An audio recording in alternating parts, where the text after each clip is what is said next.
Hey, what's going on, guys? It's your boy, Nerd Mode On, and welcome to episode 4 of Battle Tested, a video series where I take user-submitted loadouts and check and see if they would be viable on the battlefield. For today's video, we're going to be taking a look at a comment that was submitted by Victor Nedkov. Now, hopefully I pronounced your last name moderately correct, but of course I'm not entirely sure on the pronunciation of it. For this particular loadout, we're actually going to be using something that has some real-world application, and we're going to be taking a look at the Bulgarian Special Forces. So of course, starting things off, the main weapon we're going to be using is the RPK with the iron sights, laser light combo, heavy barrel, and the bipod, and of course the camo depends on the map. For our secondary weapon, we're going to be using the MP443 with the iron sight, flashlight, and heavy barrel. Gadget 1 is going to be ammo pack. Gadget 2 is going to be the M18 Claymore, as well as our grenade type is going to be the M67 frag grenade. Unfortunately for Gadget 1, I just now realized that it says ammo pack in the entire duration of the video that you guys are about to watch. I'm actually going to be using the ammo box, so my apologies on that. I actually didn't read it maybe as hardcore as I thought. I came to an assumption instead of putting a little bit more thought into it, so I do apologize on that front.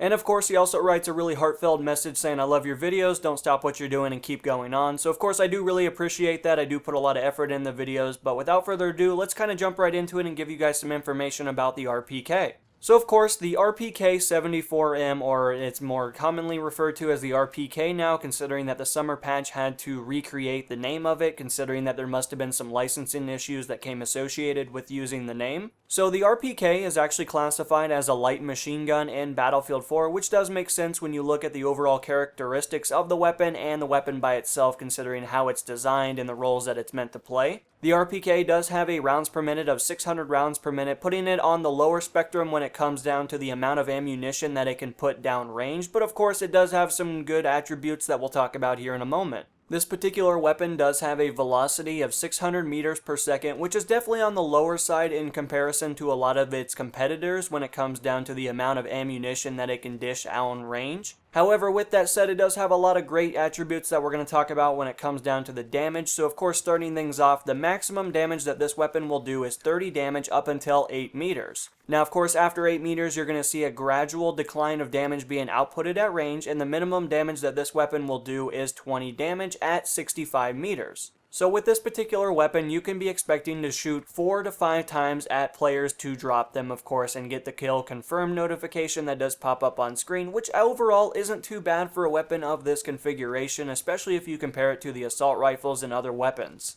Now, of course, with that said, the light machine guns, like you would expect, do have some negative attributes that do make them a little less competitive when it comes down to being aggressive on the battlefield, and we'll talk about some of the specifics of why that is. Starting things off, the light machine guns do not have a very adequate reload speed, clocking in at its short reload of 3.15 seconds, as well as its long reload clocking in at a whopping 4.2 seconds. Now, of course, if you compare it to some of the other weapons, like the belt-fed ones, this is a lot lower. However, by no means does this mean that you're going to be able to beat assault rifle players when it comes down to being aggressive on the battlefield, so of course, like you would expect, this is more for a defensive playstyle that allows you to sit back and suppress the opposition. Now, taking a look at the recoil pattern, considering that this is going to be the most prominent information that you as a player will run into, this weapon does have a left pull of 0.3 as well as a right pull of 0.2. The vertical recoil on this weapon is 0.36, so of course when it comes down to the main gist of it, it does have a first shot multiplier of 1.25 times.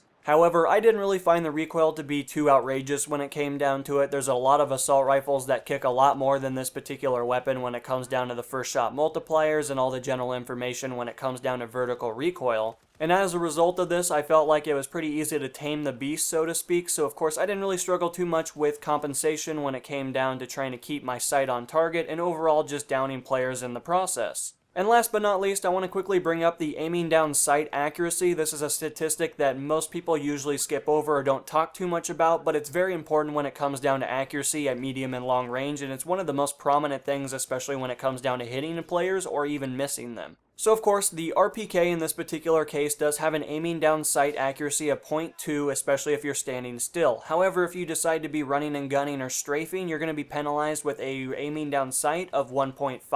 So of course, all this information really means is it's a lot better for you to be standing still and firing this particular weapon, because you're going to be a lot more accurate when it comes down to medium and long range combat. However, if you're going to be deciding to strafe or do any micro adjustments, especially when it comes down to your movement, it's better to not fire the weapon at all, considering that your accuracy is significantly reduced and you're going to notice that your bullets are missing their target. So of course, with all the statistics kind of talked about when it comes down to breaking down the RPK and how well it performs, especially when it comes down to the adjustments and the micro movement when it comes down to the battlefield, let's take a look at some of the accessories that were listed for this particular weapon. One of the most difficult things when it came down to making this particular video is having to use the iron sights. Battlefield has always struggled with making iron sights that are moderately good or acceptable in terms of using them on the battlefield. Unfortunately, as of this point, there is no benefit to using iron sights in comparison to a red dot sight. It gives you no advantage and it actually makes the game harder or less likely for you to see and locate players at medium and long range. So of course, this was one of the most biggest struggles that I had to overcome while creating this video, considering that I'm somebody that's very spoiled when it comes down to using the red dot sight, considering that I don't find there to be any particular reason to not use one.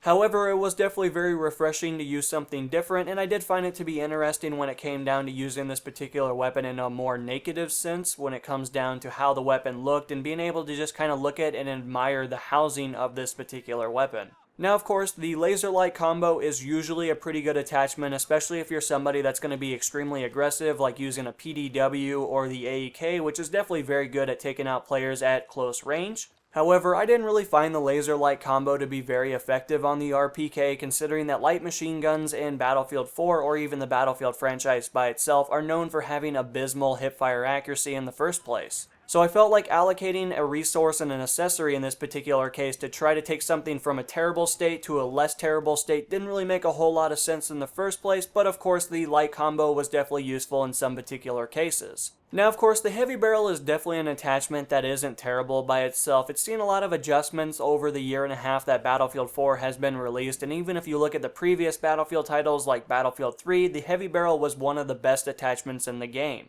I don't necessarily have a problem with the heavy barrel in Battlefield 4. I feel like it has too many negatives when it comes down to it. However, in the off chance that it is beneficial in the long and medium range combat, then that's definitely nice for the increased accuracy. Now, of course, with having increased accuracy, you also get a lot of negative attributes with this particular attachments like higher muzzle climb and other things of those associated lines for decreasing accuracy by itself. So of course, for the most part, I feel like the heavy barrel is beneficial for weapons that have a lower rate of fire, and of course this weapon does have 600 rounds per minute, so that's definitely not too high when it comes down to it. And as a due result, I feel like in this particular case, I can definitely recommend the heavy barrel, considering that the increased accuracy at medium and long range is definitely worthwhile, and it's definitely beneficial by itself. And last but not least, the bipod. This is an attachment that I didn't really use a whole lot. However, mentally I was trying to set myself up in engagements where I could use this particular attachment, and for the most part there are a couple of instances where I did deploy the bipod. Now, of course, if you have the ability to place down the bipod, it makes the game a lot easier, considering that there is basically no recoil on the weapon and you can just hold down mouse button 1, which is definitely very beneficial for mowing down a large amount of players. But of course, that's really all the information when it comes down to the primary weapon. The secondary weapon I didn't really use a whole lot. Like I said in the previous video, I feel like the Desert Eagle is still one of the best pistols in the entire game. However, I did get some micro use out of the MP443. I know it's a fairly popular pistol in real life as well in the gaming sense, but I just didn't find it to be my favorite pistol by itself. Now, of course, taking a look at the gadgets, you definitely cannot go wrong with the ammo bag / the ammo pack. Of course, it does refill your ammunition and your teammates will love you, especially when it comes down to it. As well as the M18 Claymore has quickly become one of my favorites because people just tend not to look at the ground for the most part, which is to be expected in a video game sense. And for the most part, it did net me a couple of kills every once in a blue moon, but of course, it's definitely not a guarantee by any stretch of the imagination.